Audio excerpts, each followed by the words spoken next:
Alors, bonjour tout le monde. Est-ce que ça fonctionne? Ça fonctionne, oui, parfait. Alors, bonjour, je me présente. Je m'appelle Josée Paiement. J'ai des petites notes parce que une particularité des troubles vestibulaires, entre autres, c'est qu'on a souvent je suis en train de parler puis je perds le contenu de ce que j'étais en train de dire, puis j'ai l'air perdu, mais ça arrive souvent. Et comme j'étais en bonne migraine aujourd'hui, ça se peut que ça arrête. Donc, j'ai pris mes petites notes. Alors, moi, je souffre de troubles vestibulaires depuis 2009. Ça a commencé avec la maladie ménière.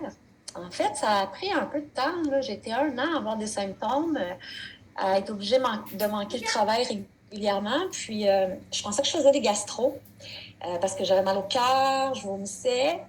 Et puis, à un moment donné, une journée, mon conjoint est rentré du travail, puis j'étais par terre dans le salon. Alors, on m'a amené à l'urgence.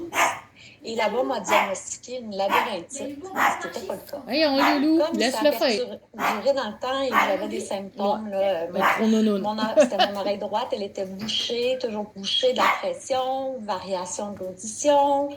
Quand j'étais en crise, on vient, là, on est tout en sueur, on ne se sent pas bien, les acouphènes sont plus forts. Moi, dans ce temps-là, j'ai des tremblements, j'ai de fortes nausées. Je peux être en déséquilibre et quand il y a le vertige rotatoire avec ça, moi, je parle au passé parce que j'ai été opérée, puis mon ménière est sous contrôle depuis, mais au début, j'ai fait des crises de 12 heures. Là, pendant 12 heures de temps, tout tourne. Là. D'ailleurs, c'est celle-là qui m'a conduit à l'urgence. Loulou, viens ici. Donc, après la crise, ça peut durer dans mon cas, c'était de 2 heures à 12 heures. Mais pendant ce temps-là, incapable de marcher, incapable d'aller aux toilettes, puis vraiment malade, clouée au lit plusieurs heures. Puis après, quand les symptômes diminuent et que le vertige rotatoire part, en fait, là, c'est la période de récupération. Puis ça, ça peut être passablement long. Des fois, là, ça peut prendre quelques jours. Le meilleur exemple que je peux vous donner pour vous expliquer un vertige rotatoire, là, on a tous fait ça, je pense, quand on était jeune, on joue avec un balai, là, puis on se colle le front dessus, puis on tourne, puis après ça, il faut essayer de marcher droit. Là. C'est drôle, on tombe, on marche croche, mais quand tu es prêt avec ça tout le temps, là, ça, c'est moins drôle. Mais c'est comme ça que je l'explique, le vertige rotatoire. En 2011, on opérait à droite. En 2012, on opérait à gauche avec une nouvelle chirurgie. Et depuis ce temps-là, mon ménière est sous contrôle au niveau des vertiges rotatoires, puis la plupart des symptômes aussi. Par contre, j'ai d'autres pathologies qui prennent le relais. Alors, je souffre également d'arrêt flexi vestibulaire bilatéral. Alors, qu'est-ce que ça veut dire, ça? En gros, ça veut dire que j'ai un déficit de 100% dans mes oreilles au niveau des vestibules. Mon système d'équilibre ne fonctionne plus du tout. Donc, j'ai dû réapprendre à marcher. Moi, ça a été causé parce que, en fait, mon retour au travail était signé après mes chirurgies de ménière. J'étais revenue la Josée d'avant, très heureuse. Et j'ai fait une infection des reins. On m'a donné de la gentamicine intraveineuse, puis on n'a pas fait de dosage. Alors, c'est devenu autotoxique. Et là, je me suis mis, depuis ce temps-là, là, tout bouge toujours comme ça. Alors, je vous regarde, là, puis vous bougez tout un peu comme ça. Et puis, on a confirmé avec un VNG qu'il y avait vraiment détruit complètement mes oreilles. Fait que depuis ce temps-là, les objets ne sont jamais fixes dans l'environnement. Alors ça, on appelle ça l'oscillopsie. Moi, c'est le symptôme que j'ai le plus de difficulté à gérer. Comme par exemple, dans le noir, je tombe. Je ne peux pas marcher dans le noir. Tout est toujours flou. Vu que tout bouge comme ça, tout est toujours flou. En fait, moi, je vous vois comme de la même façon que Van Gogh peignait ses toiles. Depuis ce temps-là, je travaille plus, j'ai pas le droit de conduire, je dépends beaucoup des autres. D'ailleurs, merci à mon conjoint qui a pris congé pour m'accompagner aujourd'hui. Et puis, moi, en fait, j'ai réappris à marcher en faisant de la physio vestibulaire. J'en ai fait longtemps. Et j'ai réappris à marcher. Merci à mon spécialiste qui devait se reconnaître, mais que je ne le vois pas. Il va arriver tantôt.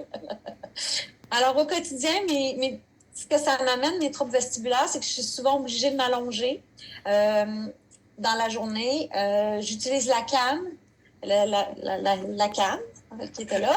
Et le super bolide rouge là-bas, quand il y a plus de marches à faire aussi, il y a des foules. Comme j'ai redécouvert le plaisir d'aller voir des matchs de soccer grâce à ça, parce qu'à pied, j'y arrivais pas. Donc, mon ORL, lui, il dit que je suis chanceuse, que juste avec les pathologies que j'ai, je devrais être sourde, ce qui n'est pas le cas. Et je devrais être toujours dans mon super bolide. Fait que ça aussi, c'est pas le cas.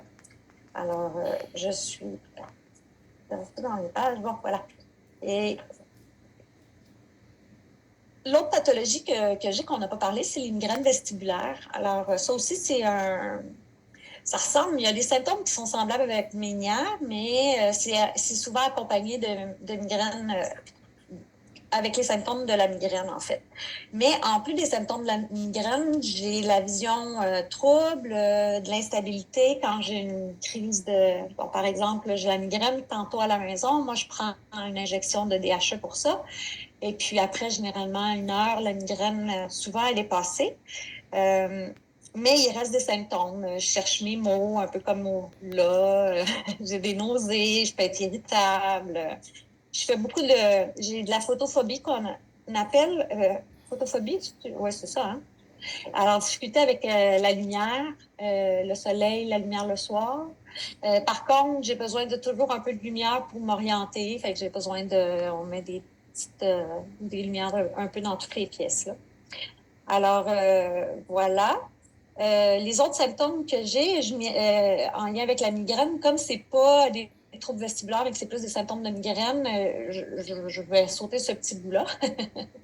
Présentement, ce qui me fait le plus souffrir, je vous dirais, puis auquel on n'a pas trouvé de solution dans mon cas, c'est ce que tantôt on a parlé des fistules périlymphatiques. Alors moi, j'en ai dans les 2 oreilles. J'ai eu des cures de fistules pour le réparer. Mais ça n'a pas fonctionné. J'en suis à je ne sais pas combien de récidives. Et ce que ça fait de différent des autres symptômes, là, parce qu'on a l'instabilité et tout ça, là, je ne répéterai pas les mêmes symptômes, mais on a vraiment une douleur à l'oreille avec une pression intense. Puis moi, je fais de l'autophonie. S'il n'y a pas de bruit puis que je cligne des yeux, j'entends mes cils ou si je lis mon profil de Facebook, j'entends mes yeux qui bougent, le bruit n'est pas. Donc, ça, c'est le cœur qui bat dans mon oreille. Ça, c'est pas mal présent là tout le temps.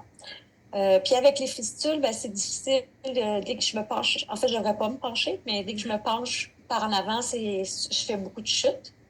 Et je fais des vertiges au bruit et à l'effort. Tantôt, on a parlé à l'effort, là, que se moucher, tousser, ça peut donner des crises rotatoires. Alors moi, j'ai aussi des vertiges de Tullio. Ça veut dire qu'au bruit, par exemple, une alerte Amber, moi, ça fait en sorte que tout se met à tourner. Et ce qui est curieux, qui s'explique peut-être pas, c'est que je perds connaissance après. Donc, je tombe, je perds connaissance, puis en général, on doit me réveiller avec la douleur pour que je revienne. Puis là, ben, je fais rire tout le monde parce que je m'estime que je suis en retard au travail, alors que je travaille pas. Donc, ça, c'est ce que je trouve le plus difficile. C'est vraiment invalidant, ces fistules-là. Puis, présentement, on n'a pas de solution. Les solutions ne fonctionnent pas pour moi. Donc, c'est ce qui fait que j'ai perdu un peu d'air d'acquis, que j'ai besoin d'aide à la marche et tout ça. Donc, juste donner un exemple, juste échapper une cuillère dans une assiette, c'était assez pour me faire perdre connaissance.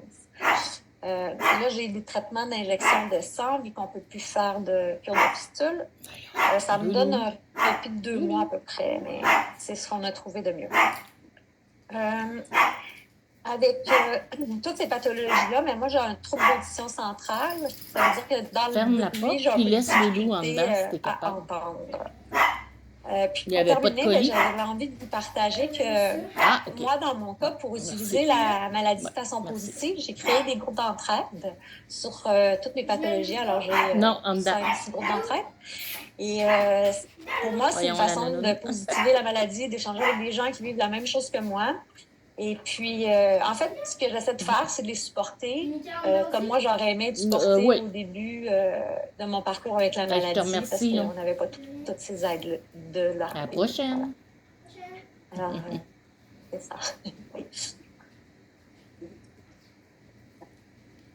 vais sûrement bosser dans 5 minutes. Ouais, je pense que tu fais pas de ça. Oh, c'est vrai, l'année.